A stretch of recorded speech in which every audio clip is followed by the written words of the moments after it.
What is up, everyone? Episode 4, Rip City Real Talk. Anthony Blaylock and Craig Moshko back at it again, recapping a pretty good-sized week of games. We got 3 games to talk about today.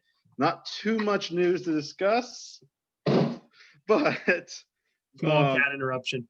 But a lot of good stuff to go over. I mean, the team looked good. We're 2-1 on this recent trip, and lots of good things, some bad things as well. We're going to discuss it all for you guys today. Sure. So last time we kicked off, we had a small sample size of games and we were doing okay. And then we went on the LA road trip.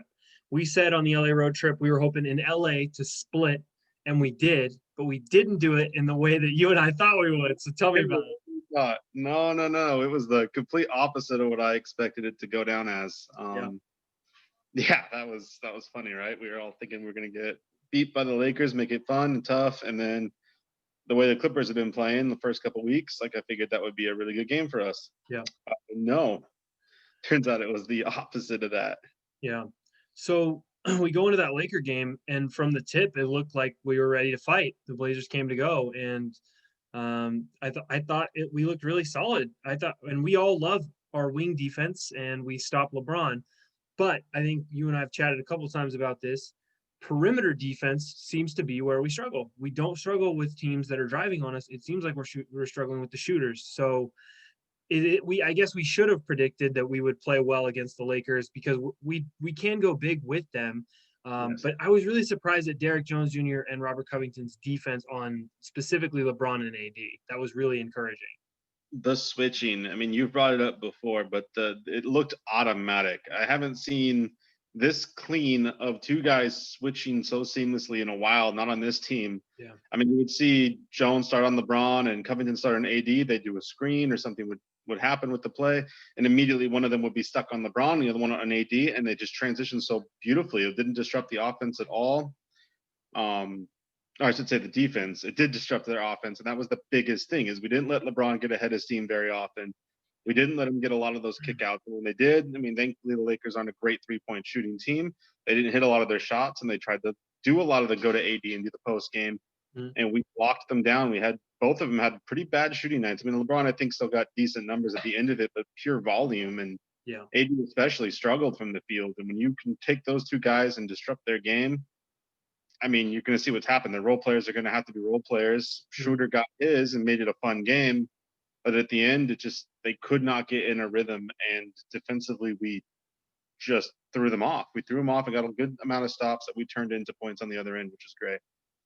Yeah, it was nice to see. I thought Derrick Jones Jr. really pestered LeBron. I haven't seen LeBron that frustrated in years. I have never seen him. I mean, he did get his numbers, but at the end of the game, right in the last couple of possessions, he literally walked straight to the tunnel, and he was just super frustrated. And I don't think anyone in the West has given him that type of difficulty since he came to the Lakers.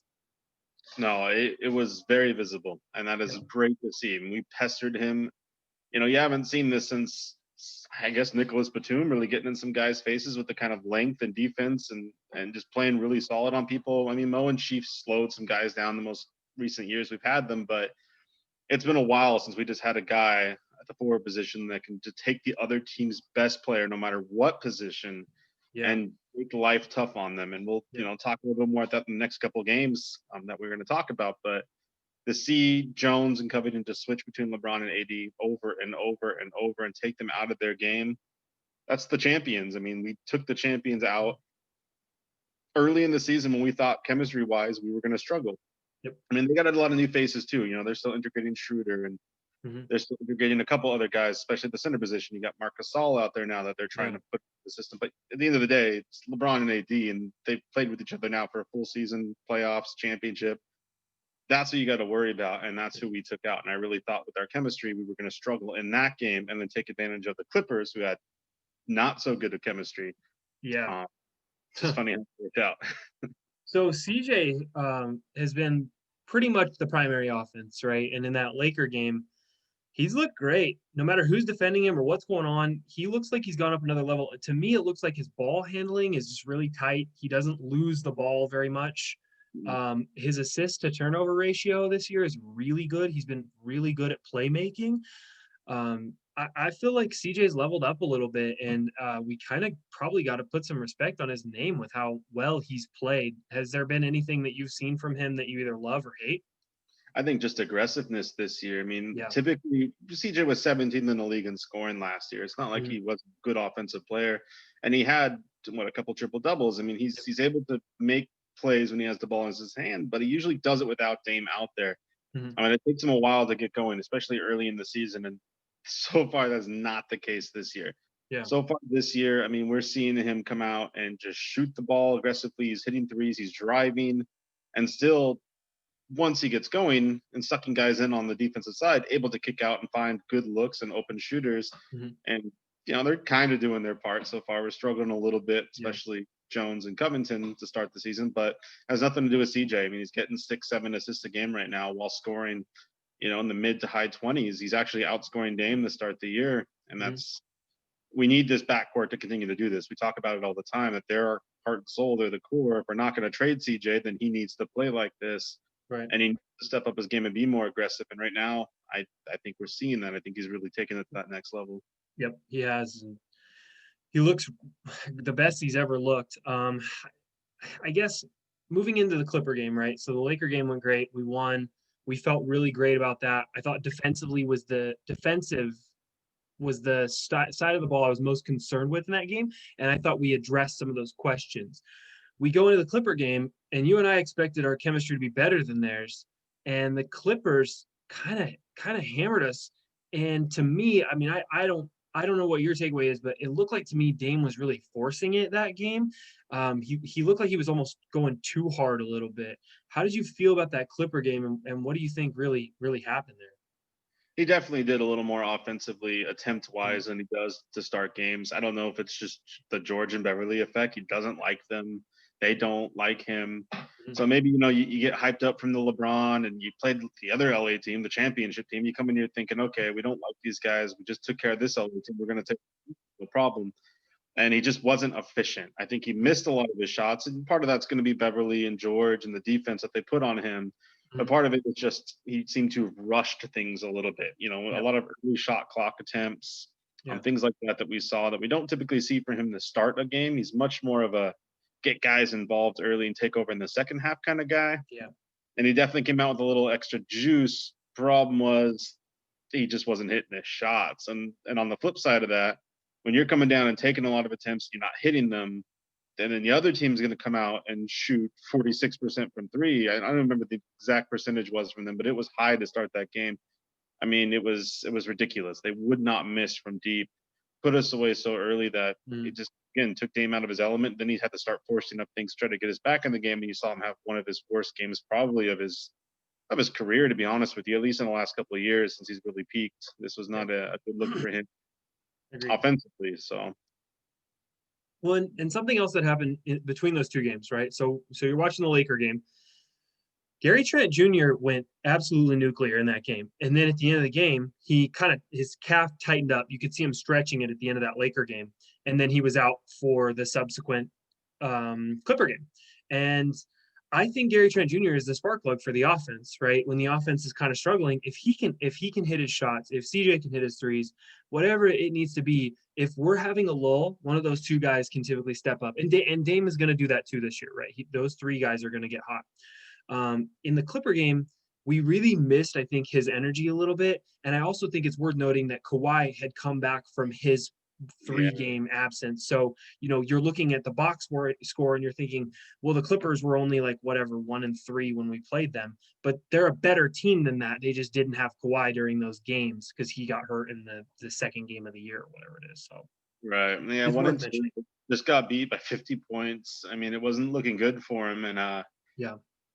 he probably had a little something extra to his step getting to come into the game, and Yeah. he's just as cool as ever. I mean, that's Kawhi. The guy comes out, he's never going to get super emotional. He's just going to do his thing like the machine that he is. And again, when he comes out and he's that effective, and Paul George is that effective, and Yeah.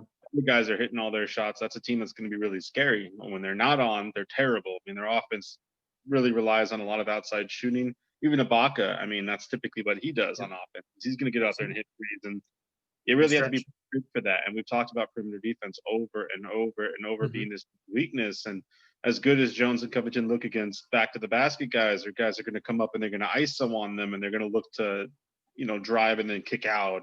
Mhm. This team starts on the outside and then works their way in, and that's how they get their scoring. And being able to go back and forth between George and Kawhi and getting open looks and threes, and even the contested ones when they're hitting them at that clip. I mean, we were down 20 in the second quarter. It was over. I mean, they were feeling good, and we started rushing shots. And like you said, without Gary Trent, especially in the bench, to really be a 3-point spark for us, the bench guys just aren't built to put up a lot of points. I mean, it's a very slow bench for us. And Carmelo's a lot of ISO ball. It's a lot of putbacks with Cantor back to the basket scoring.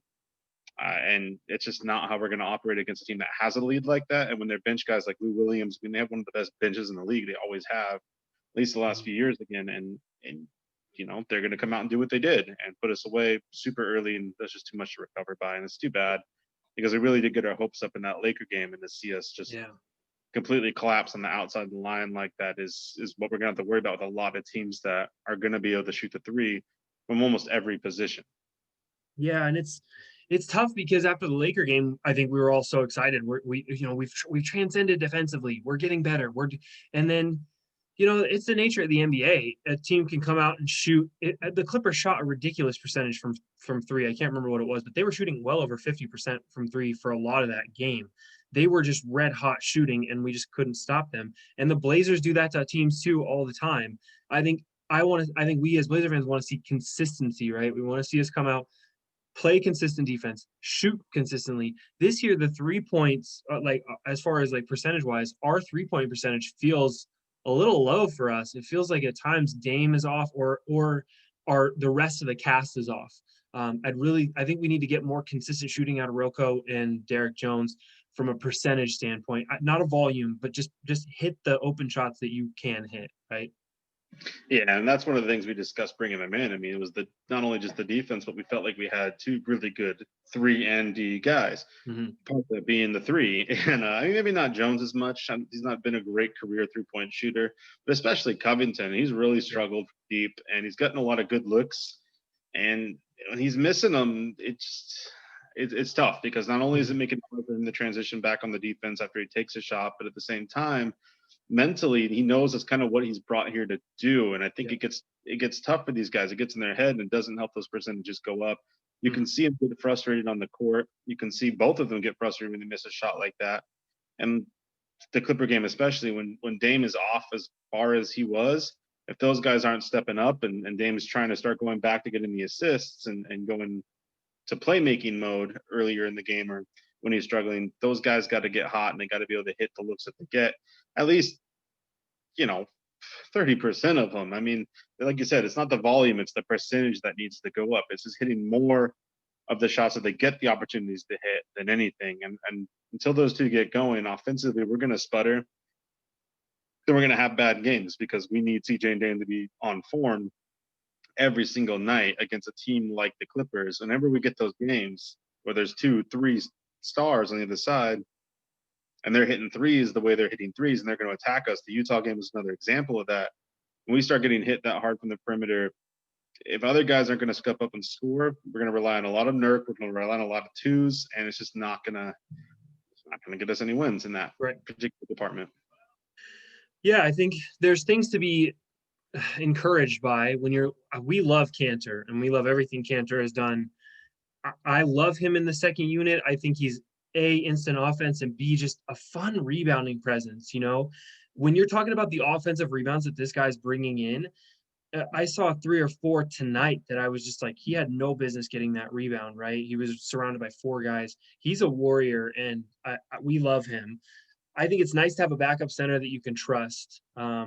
We called last week and said Nurkic, we wanted to see more of him kind of being the hub and the playmaker on defense. I feel like we got some of that, but we also got some bad Nurk. How are you feeling about the center play this year? I've actually been more encouraged by Nurk the last few games. I think even the Clipper game to some extent, but especially the Warriors game. I think he's slowing down on offense. He's starting to get a little bit more of the couple dribbles with his back to the basket. Even when he's making the cut to the rim off the pick and roll and Dame hits him, it doesn't look like he's just shot putting it up there. It looks like he's kind of collecting himself and he's slowing down a little bit. You're seeing the scoring go up a little bit more. Mhm. His passing has still been really good, and that's a big part of the offense for us is on that pick and roll. Him being able to get the ball off the screen and then make another pass, or Dame passes out of a double team and gets it to him, and then he makes the pass to somebody who's cutting. So that's been great. Mhm. Defensively from him, I mean, fouls still kind of an issue in some of these situations, especially against smaller teams. Um, he got into foul trouble against Golden State, and that's going to happen. I mean, outside of Weissman, they don't have a lot of size, which is not great for him to defend against because it draws him out of the paint a little bit more. Mhm. And it's always been a struggle for him. That's why he struggles against even some of the bigger centers that can shoot, like Anthony Davis. Mhm. And so it's encouraging to see what he's been doing down by the basket when he's getting those opportunities. His rebound numbers have looked a little bit better. I really think he's slowed down offensively. And to me, as far as center play goes in the last few games, that is what I wanted to see. Enes has been great. Don't get me wrong. Enes has been awesome. He's been doing exactly what we want him to do on the bench. And the offensive rebounds, he's taking Ed Davis's name and putting it up to just a pedestal. And he's really Yeah. taking and going with it. We have a great offensive rebounding center now Yep. that we haven't had since Davis really left, especially off the bench. That's been awesome to see. But Nurk is still the better offensive player when it comes down to it. I mean, as far as passing and pick and roll and screens and Mhm. defensively, even though he's bigger than Cantor size wise, he still seems to be more nimble on his feet. Yeah. He seems to rotate a little bit better. He's not caught backpedaling as much. He does tend to get out of position every once in a while, but every center is going to have that happen to him. Yeah. I think just you see Enes a lot get caught with the backing up, and he's trying to Mhm. get in a position and really doesn't want to draw a foul or try to get himself in position to disrupt the shot. And these guys are stopping and hitting mid ranges and things like that on him. I mean, we saw Pascal for Golden State do that to him a couple times in that game. I mean, we saw 2 or 3 times in a row where he on the fast break he comes up at the free throw line. Enes Mhm. is backing up and he hits a quick, easy jumper, and it keeps these games a little closer than they need to at times. So for me, seeing Nurk's defense improve and then Mhm. really seeing the defensive game slow down has been a big improvement for us. We're going to need that. We're really going to need him to continue to do what he's doing right now because that's going to take the pressure off of Damon CJ, and it's going to continue to create good open looks for the other two guys to get their shots off in our starting unit, and Mhm. hopefully it helps their percentages go up. I hope so. I thought Nurk has played better in almost every game this year. I mean, every time you watch him, it seems like he's doing better. I still feel like something's missing. The passing is fine. I feel like his offense is down a little bit this year. Um, Sometimes when he has mismatches, he really takes advantage of them. And then sometimes when he's playing against a good defender, almost struggles a little bit.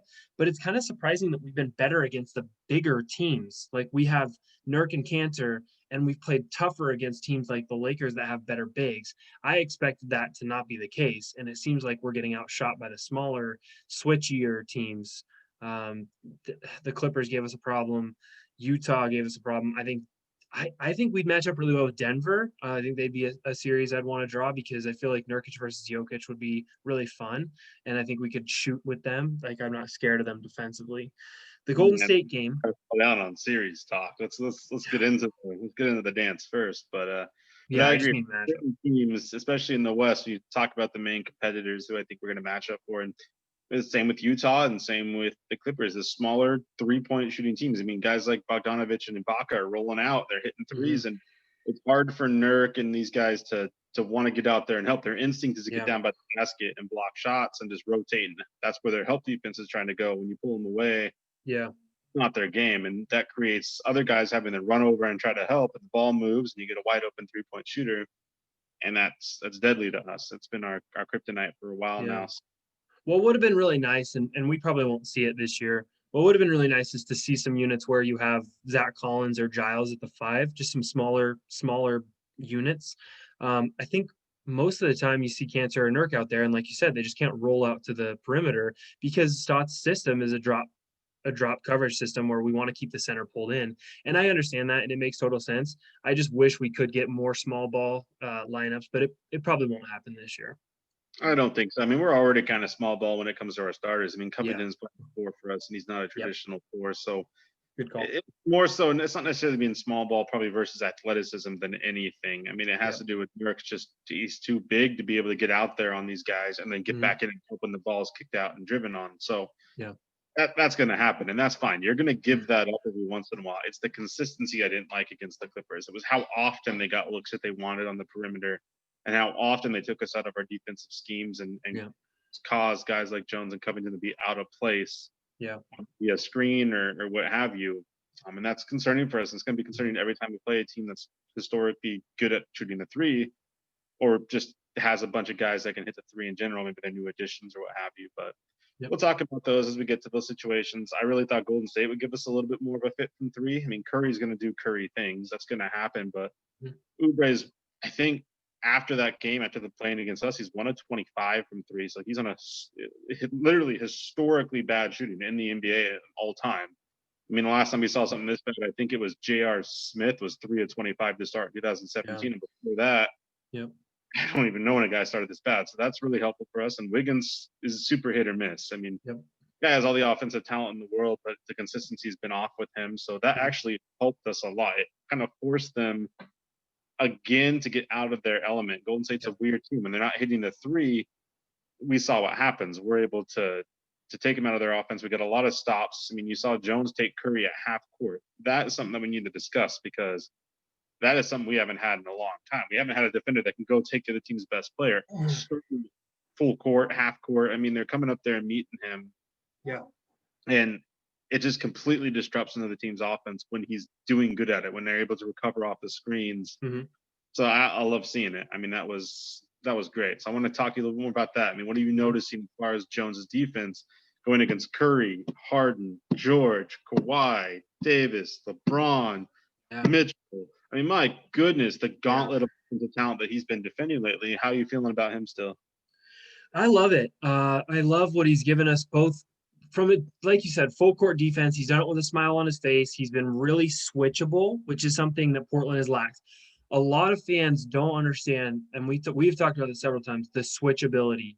You know, you're really scared that Derek Jones Jr. is your only good defender. Well, when Curry gets switched, he switches on to Robert Covington. The other thing is, Derek Jones Jr. offensively has a spark plug in him. He's hit some big threes. And then the other thing is the dunks are really energizing. Oh, man, there's one thing. I wish we had a home crowd, because if he dropped one of those windmill, like the other day he missed it. It clanged off the back of the rim. I don't know what happened. It was in his hand and he just kind of lost it. But if he did that in a home game in Portland, the place would go nuts. I guarantee you. But he's got some spark plug on offense that I like to see. His cutting is good. Defensively, it's insane to watch him and Covington. I mean, you can literally, the way that people play ISO offense, where you can just have Harden go at a guy, we do ISO defense. So we just say, okay, Covington, go stop him for a whole game. And like you said, he's stuck on Curry for 30 plus minutes and looked great. I want to see more offensively from the three game, but they do so much, him and Covington, defensively for us, that we have not had in years. Yeah, and speaking of offensively from the three game, how fun was that to watch the start of that Golden State game? Good grief, when CJ and Dame are cooking like that, when they start rolling from deep, I mean, we saw Covington finally hit back-to-back, or at least it was 2 and 3 attempts. They were just on fire to start. And we almost did to Golden State what the Clippers did to us. And when our offense is humming like that and those defensive guys can get in that groove, I mean, that's the thing, part of our struggles are really just fast break defense. And we have trouble getting back and getting the position. So we talk about the Clippers game. One of the reasons they got out to such a fast start to us is because, we talked about Dame's efficiency and some other guys missing shots early, and then being able to go down before we can get set up, before you can have Jones and Covington get to where they want to be on the court. Before you know it, they're moving the ball around and they're getting good looks.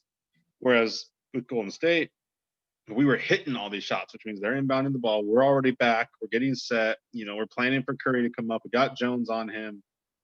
And they couldn't do anything about it. I mean, it was just they struggled. I mean, they kept it close for a little bit, and they had little runs. Sure, it's hard to keep an NBA team from getting a run. You just got to weather those storms and come back out on top. And with no Gary Trent and Hood getting hurt, I just I was proud of the bench. And you shoot like that, you're going to keep a team at bay, and you're going to disrupt what you're going to do, and you're going to be able to set your defense.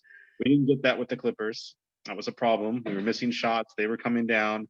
And they were setting up their offense before we could get in a position, and that's what we saw the result. But still, I mean, overall, when you look at it, 2-1 on the road trip, Yeah. And a lot of it had to do with our defense and hitting shots. I mean, just which I know it seems silly. I mean, obviously it's an NBA. You want to hit your shots and play defense, Yeah. duh. But it's what happens when you're hitting those shots consistently and being able to go back and set your defense up. Yep. And then the types of teams that we're going to play, you're going to see there's a lot of teams that we're going to match up really well with. And Right. we've already started to kind of gel with the chemistry side of it, which is what we discussed. Yep. I agree. I think you feel really good about at that point. You're 3-2. We're feeling great. We're in a loaded Western Conference, and we've played a tough schedule. I know Golden State is not a good record team, and I know that when you beat them, you don't feel like you just beat world beaters. But they have Curry, Draymond Green. That was his first game back. Wiseman has looked really solid, and we stopped all of that from rolling over us. So that was good. Yeah.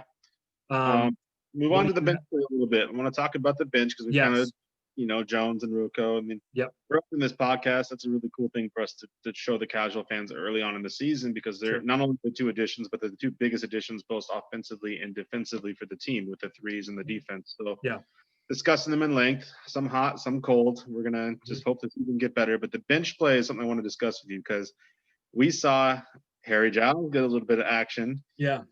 Quite a sequence of the block shot and a dive and scoop the ball up to save it. I mean, that's all fine and dandy. The reason we saw it is because we got into foul trouble and he had to come into the game, but it was still cool to see him out there. He still looks a little raw, but man, the energy and the athleticism. The biggest thing that you and I have discussed has been a lot of Carmelo on the bench. Some of it's been pretty inefficient. He's had those nights where he's 1 of 7, 1 of 8. He's not connecting with his ISO shot, the little jab step offense.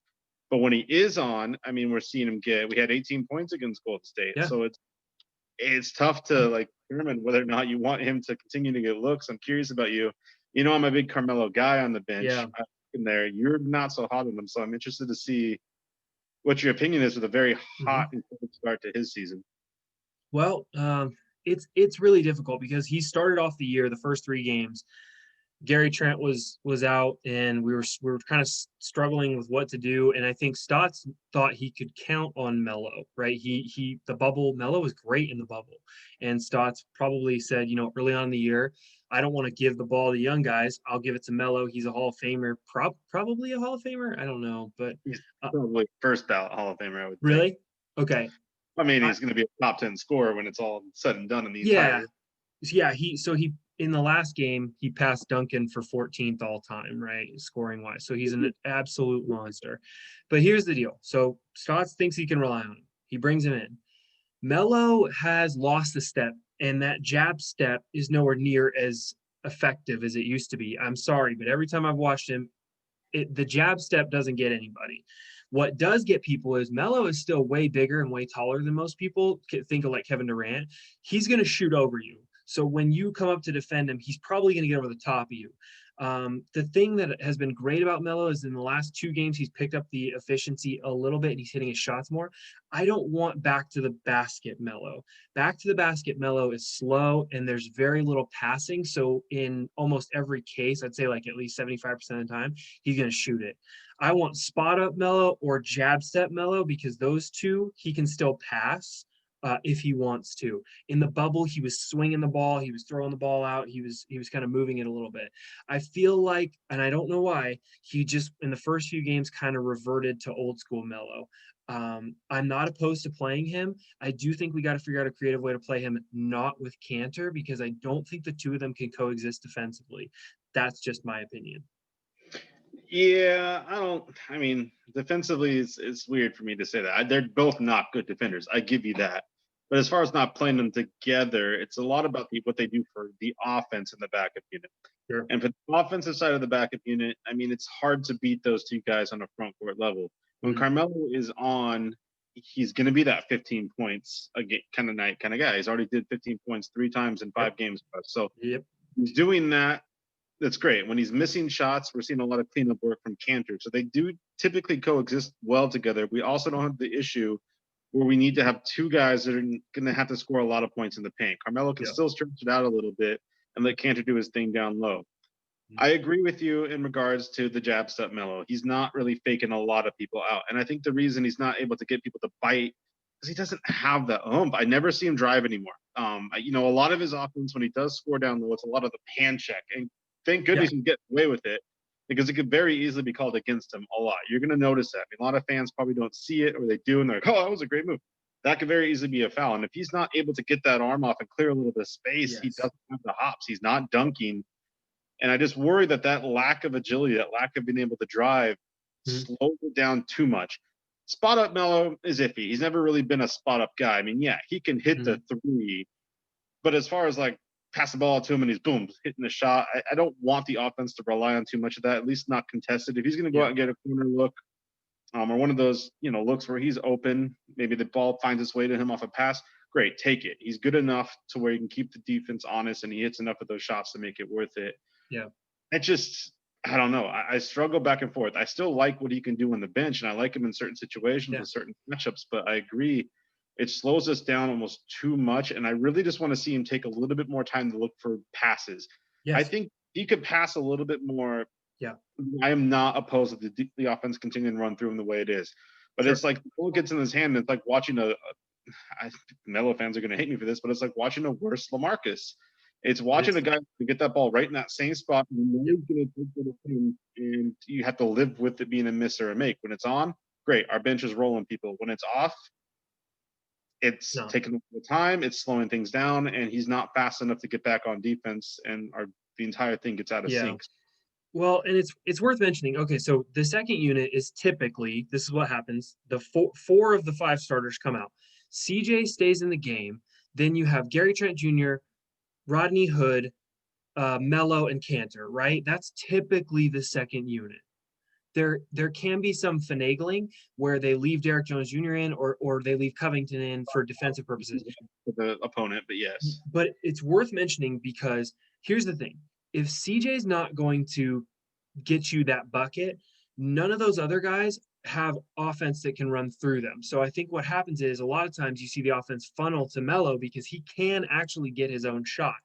Cantor can too if you give him back to the basket stuff, but no one does that anymore. And so far the matchups haven't been very good for that. We've faced really tough centers except for Golden State. So when you're talking about and I guess the Clippers too, but when you're talking about the second unit, you sort of need Melo out there.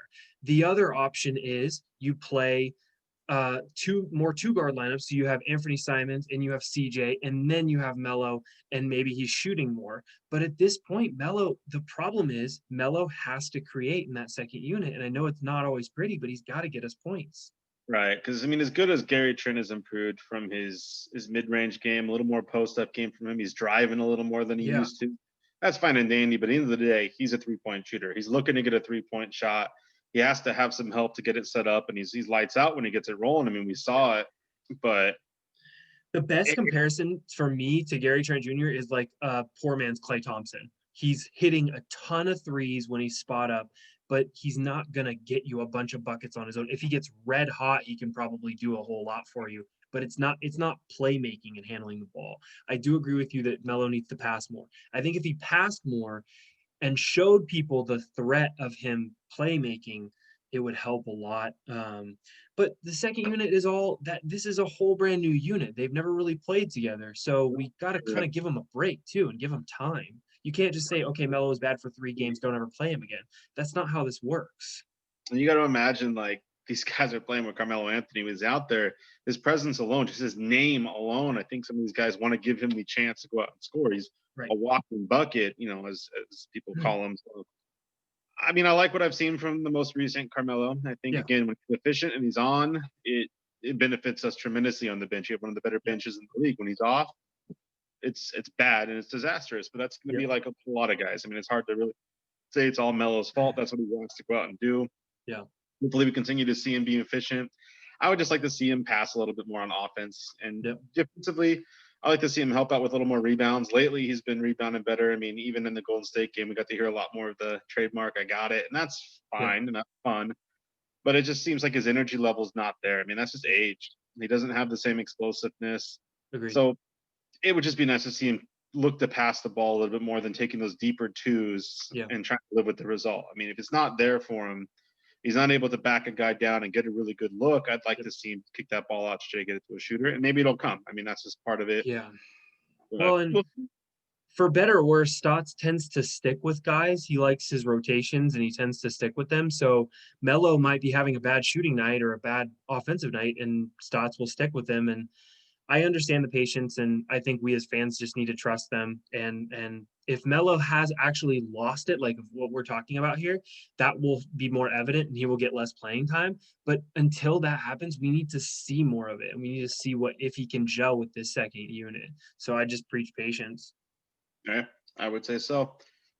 All right, So man. Well, I think we've covered the games to, yeah, limited definitely. capacity. Is more of a summary situation this time Yeah, around than really diving into too much. But again, we like what we've seen, and we've yeah, seen improvement in defense outside of the perimeter game against the Clippers. Both the Golden State game and the Laker game, we looked a lot smoother. I yeah, do worry a little bit about foul trouble. This team seems to fall apart when Nurk and Jones and Covington get into foul trouble.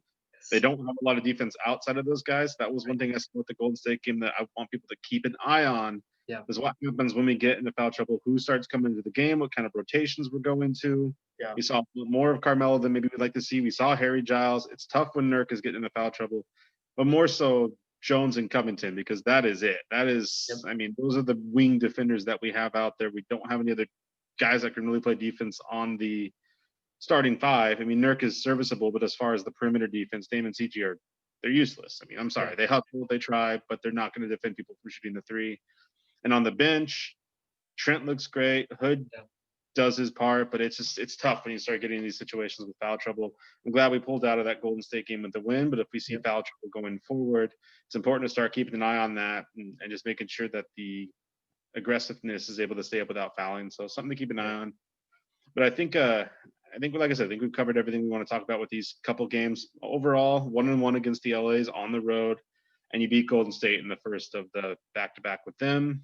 yep, So encouraging. And either way, we're above 500 right now. We're 3-2. There's a lot of teams in the West that you're looking at, teams that are supposed to be competitors that aren't looking as good as us with more chemistry. I mean, the Nuggets, the Mavs. There's a lot of teams that should be better that aren't playing good right now. So it's still yes, happy and encouraging, and fans should be excited for what we're seeing early on with the team that's still working on getting that chemistry and those rotations and mm, when that open switch and things like that. It's been a good sign so far. yep. Yeah, I've seen a lot of stuff we like and a lot of stuff we don't like. I think it's really obvious that the defense looks better for the most part. Honestly, the offense, and I know I just looked up his stats because Dame is averaging 25 and a half right now, right? And it's fine. Um, but it just looks to me like there's something going on with Dame. And I think you hit on it earlier and you said playmaking Dame. He's trying to get guys involved. He's trying to see the big picture. He's trying to get more. I don't think it's get more assists. I just think he's trying to get more people touches. That will work for a while. I think what's going to happen is I think he's going to turn it on. I think pretty soon he's going to get tired of hearing people talk about how his numbers are down, and I think he's going to push it. And if the team gets to a point where we're struggling, let's say we're under 500 at some point, I think you're going to see Dame turn it on. Do you think it's him doing it for the team, or do you think he's legitimately just kind of off right now? I think it's him doing it for the team. And I only think that because this has been how he's been acting for the last few years. I mean, this last year, I think he was one or two in the league in second half scoring, number one or two in the league in fourth quarter scoring. This is what he does. The reason we see him improve his assist numbers the last couple of years Mm, is because he passes and looks for guys like Nurk and outside shooters so much in the beginning of the game. And that's fine and dandy, but it's also going to be situational. With like a game like the Clippers, when you're not efficient, yeah, maybe try to make some more plays, but at the same time, there are other games where you need to be matching other stars. You need to keep us in a game if it starts to look bad. yeah, I'm not going to say he hasn't done that this year per se. The Clippers, he tried to shoot, he just wasn't hitting shots. So sometimes it might be better for him to try to get other guys going. That was just a bad game altogether. But I don't know. I mean, it's been nice to see CJ stepping up, and maybe that's part of Dame making those plays and allowing CJ to have a bit more of the offense. And if that's the yeah, case right now, I'm okay with it because we need the duo of these two to play well. And if CJ is going to play better to start the season and start yeah. games because of Dame slowing down a little bit, I'm okay with that. I'd rather see Dame get 20 to 25 points a night instead of 25 to 30 if it means CJ is getting up closer to 25 to 30 points a night and having Well, those two combined for 50 to 60. yep. So I just looked it up. So Dame's averaging 25 and a half. CJ's averaging 28 right now. And I think that look, Dame wants to win as much as anybody, but I think he also wants to see CJ get some recognition as an all-time great player. I think he wants to see CJ make an all-star team. I think he wants to see Nurkic make an all-star team if that's a relatively possible. So I agree with you. I think he's doing it for the team. And I think if he wanted to, he could switch it on. The thing is, I want to see him do it. Okay, let's say we're down 10, right? We're down 10 to Golden State. I want to see him flip it on, get us back in the game, get us. Yes. It seems like he hasn't been able to flip the switch yet, but I think he's going to. I agree. I think there's opportunities for him to really be more efficient with it when it comes to flipping the switch, and Mhm. it's just been quiet for him. It's a Yeah. quiet 25 a night, and I just I'd like to see Yeah. it be a little improved. I mean, we're a 3-2 team, and that's great. But Yeah. if Dame was playing a little bit more aggressive and better, it'd probably be a 4-1 team. I think that we could have easily have taken care of Utah if he would have been more efficient. There's just situations like that where we need to see more of him, and it'll come. Yep. It's something to monitor his scoring versus his assists, his turnovers, how many free Mhm. throws he can get. We'll Yeah. talk more about that in the next few weeks as we start to get into an easier schedule to really start building that chemistry with him. Yep. Yeah, I think that's something to keep an eye on. So I do want to Okay. transition now to some fan Yeah. questions. I think we're getting to that point where we're pretty much covered everything we need to cover regarding the last 3 games. So I know that we've asked people to submit questions for us on Twitter and Facebook, Yep. and we have a couple now. So he Yep. seems like he's ready for me. Let's hear him. All right, let's do it. So the first one is Emily asked us, what is your guys' favorite Blazer uniforms of all time? So what is your favorite uniform that we've worn? All time. Mm-hmm. Man, I honestly, this is not very far back, but I gotta say the last year's Cream Rip Cities, Yeah. just one of my favorites. I'm sorry, Mhm. I like the old school look of it. I thought there was something classy about it, saying the Rip City in the red with the cream color, that off white. Yep. It's probably been my favorite. I liked the red with the all black as well, the Mhm. all black stripes up the side. Yeah. The most recent, I mean, it's weird because the NBA has really the last few years taken on the whole city edition thing. So City more than editions. Yeah. ever, we've gotten just different variations of jerseys. I hated the plaid, and I don't like this year's the whole topiary thing or The whatever. Oregon one? Yeah, I don't like it. Oh, I like that one. Really, it's Yeah, got that's my pick. don't really. I don't like the Yeah. orange and just it throw me off. That's not my favorite. So I don't love the color schematic, but I love Oregon, and I think it's Mount Hood that's on it. It's got the mountains. I think that's super dope. What's the term for the when they have the elevations and the? I don't know. I was gonna say that wrong. I'm not a scientist. I don't know anything. We talk Blazers. We don't talk. We don't talk anything. No, I don't. I like that one. I like the cream color. That was a good poll. I kind of forgot about that one last year. And then I like just the really basic white with the Rip City. We wear those every once in a while at home. Those are a great jersey. Those were awesome for a long time too. That was Yep. my lucky jersey. Was my old school Rip City LaMarcus jersey. I think that went like I want to say it went 10-1 though when I went to home games before we got a 10 little. and 1? 10-1. I'm pretty sure is Wow. what it ended up being with the old LaMarcus jersey. Yeah, I mean, I think I can't think of another jersey, but I do like those city ones, those Oregon ones. Those ones I like a lot. Well, I'll tell you there, man. It's not my Okay. favorite. Teach their own. Can we both agree that the plaid was terrible? Because Yeah, I didn't like the plaid. Don't ever wear those again, Blazers.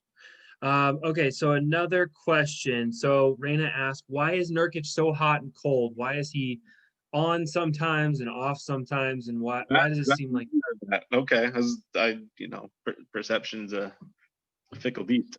All right, why is Nurk so hot versus when he's cold? Okay. Yeah. Well, I just think it's about you feeding them and getting them going early and really getting them into a rhythm of a game. He needs historically when he starts off getting the ball in his hands and getting a little back the basket and he feels good and he gets 6 to 8 points in the first quarter. You see him do really well in the other aspects later in the game. He slows down a little bit late in the game. Yeah. He's making shots. He's more efficient. He's passing better. His defense seems to go up because he feels involved. And I feel like he's a guy that beats himself up a lot. Yes. He gets very down on himself. You often see guys walk up to him and try to give him encouragement, like, hey, don't worry about it. Yep. He's very emotional when it comes to his own play. So getting him going and getting him feeling good about himself, you're going to be hot Nurk versus the Nurk that rushes the shot and he's trying to get the ball off a pick and roll and trying to catch it on the run. He's a big guy. Trying to catch a ball on the run and do a layup is doable, and he does it every once in a while, but it just seems like if you don't get him in his type of game early, he struggles on trying to be more reactionary. Yes. But right now, I'm sorry, Raina. I don't think he's been hot. I think we're seeing him heat up. We definitely got the burner set on a 7. You know, Yeah. out of 10, he's slowly getting that water boiling. But Yeah. we I'm gonna haven't look up seen his stats too. the old school Nurk. We haven't seen Nurk fever. You know, there hasn't been the exploding game with the 20 points and 12 rebounds and those big Yeah. blocks that we, are game changers yet. Yeah. And that's probably him coming off the injury. I mean, I know he played in the bubble and he looked okay, but he still hasn't really had a chance to get a lot of games under his belt. And I think things are a little different now. There's a lot of urgency in the bubble. I think he was really excited. Yep. Teams weren't playing as well. It was a weird situation for everybody. Mm-hmm. Now teams have had a chance to settle back in, and I just think you're seeing Nurk also trying to settle back in a legitimate NBA environment. Yeah. Yeah, his numbers are down. I mean, if you look at Nurk right now, so he's only averaging 25 minutes a game. He's getting 9 points and he's shooting under 50%. He typically does not shoot under 50%. I think the minutes are kind of low because he still doesn't have his conditioning back all the way. He had some bout with COVID and a couple things in the offseason. The other thing is Nurkic, Nurkic and Dame, those two guys specifically, feed off the crowd. And this season, there's no crowd, and I do think that has a small effect, especially when you're talking about it doesn't on the road, but especially at home. Dame oftentimes feasts at home, and I think that the crowd can elevate their play a little bit at times and really give them the extra motivation that they need to hit it. CJ, not so much. I feel like CJ just delivers no matter what's going on, but those two guys really feed off that home crowd energy. So not just them, but the entire NBA this year. I mean, you yes. listen to some of these players, the Yeah. blowouts. I mean, not just the Blazers have been on a couple of blowout sides of things, and it's just all across the NBA. It's like teams don't get those runs or really get back in. Once they get down 12 to 15, teams are struggling to come back. I mean, I'd like to see the stats. I'll have to try to find out how to look those up about, a team that gets down, let's just say the second half by 12, 15, and how many teams are able to really come back and make it a good game. Yep. Just don't have the ability to get on those runs because a lot of those guys that feed off that energy, they got nothing to eat right now. So it's been a little weak. But, they've said, I've heard that like the road, like there's no home road difference, that road teams are winning as many or more games as home teams. I heard that the other day on an NBA pod. Yeah. Okay. Well, I got a question for you. Yeah. Fire away. I oft do.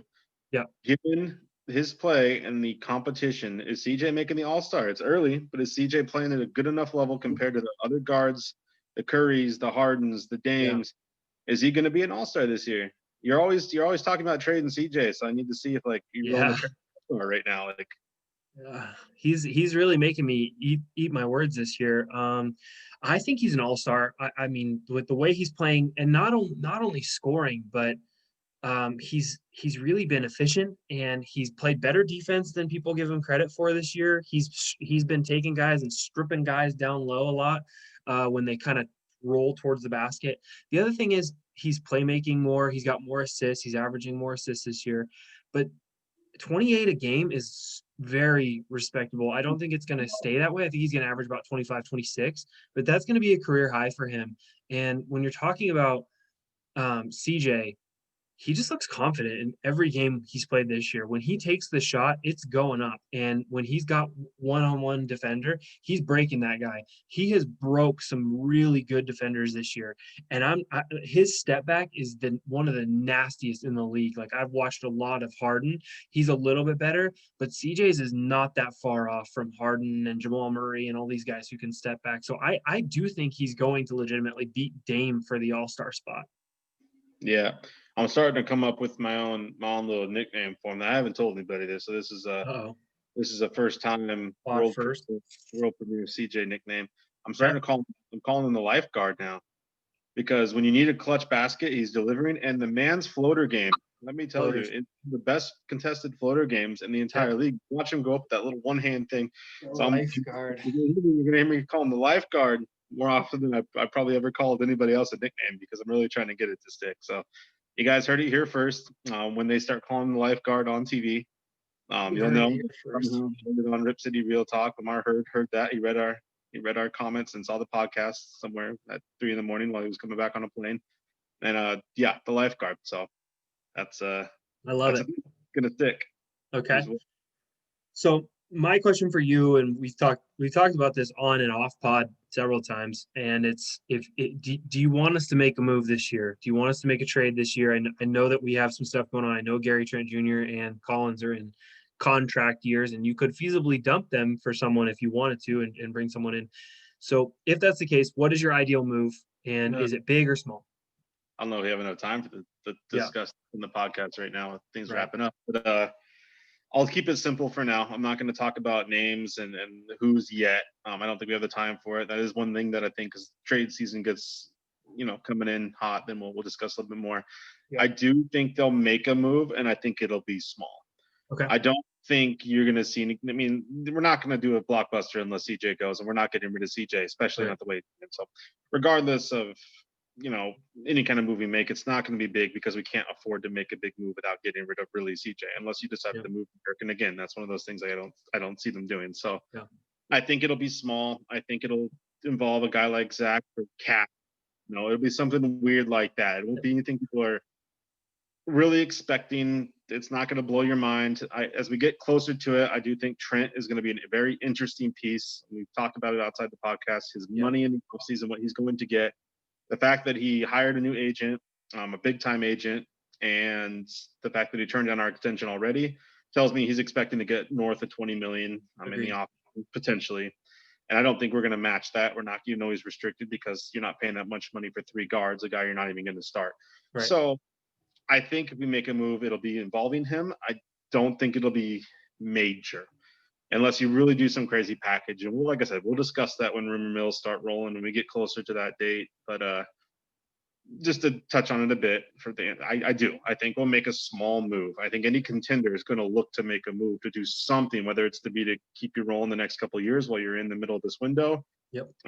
But yeah, I would think that they're going to try to do something tiny. I mean, why not? You have Little, you have Hood, you have a bunch of guys that realistically, if you found the right move, you'll go out and make. I don't think it'll affect our starters. I think if anything, it either affects the bench or again, it just clears some cash. Or takes on a contract that we can dump after this year, or whatever, to keep us flexible for free agency or whatever the case is. But definitely.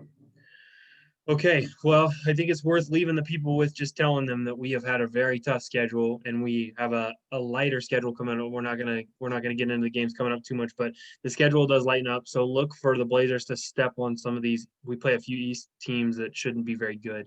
And the Blazers typically have taken care of business against teams that the under 500 teams. So 500 against the Rockets, Utah, the Lakers, the Clippers. I mean, even Golden State. And like I said, I know they don't have Clay and they don't have the Durant of old, but it's still a good win to go on the road. I mean, these are still guys that are NBA talents. They still got Wiggins and Oubre and Green. So it's great to see. It's great to be 3-2. Yep. We have Golden State coming up again. It'd be nice to get the sweep on them. That's going to be very hard to do. I mean, any situation where you play a team 2 times in a row, and we'll talk about the adjustments teams make and all that, but we should be encouraged by what we're seeing. I think a lot of the West is in a flux right now. I think there's a lot of teams like Phoenix and the Kings, and there's some weird teams that have a really good record right now that I don't think is going to last. Yeah. Some of these vet teams and these other cores start to really get into the groove. So yeah, people should definitely be encouraged. Yes. And then we'll continue to discuss these upcoming games, and hopefully with the easier schedule, we'll have more positive news to give to people in almost every game. Yeah. And as always, people, we're fans. We want you guys to follow us, share our podcast. We're on Twitter now. We got a whole follower. Shout out to Steve. YouTube too. Yeah, and YouTube. I don't handle too much of the YouTube. I let you do the YouTube. And but shout out to Steve on Twitter. He's our only follower. And Go Steve. Go Steve. And if we get to 100 likes, 100 followers on the Facebook page, then we will be giving away something small. This some kind of little Blazers gear. I got some ideas lined up for us. So we'll continue to share, get your friends involved. We appreciate everybody who listens. If you do take the time to listen to the whole thing, and we'll continue to give you guys the recaps on a weekly basis and try to be more involved on the Facebook page. Feel free to continue to ask us questions. We want to be able to answer you guys' questions on a weekly basis. So we appreciate the follow and the attention you guys have given us so far. Yeah, we appreciate it. All right, man. Well, another week in the books. Here we go. Yep, another week in the books, man. I'll talk to you next week. All right, later. Later.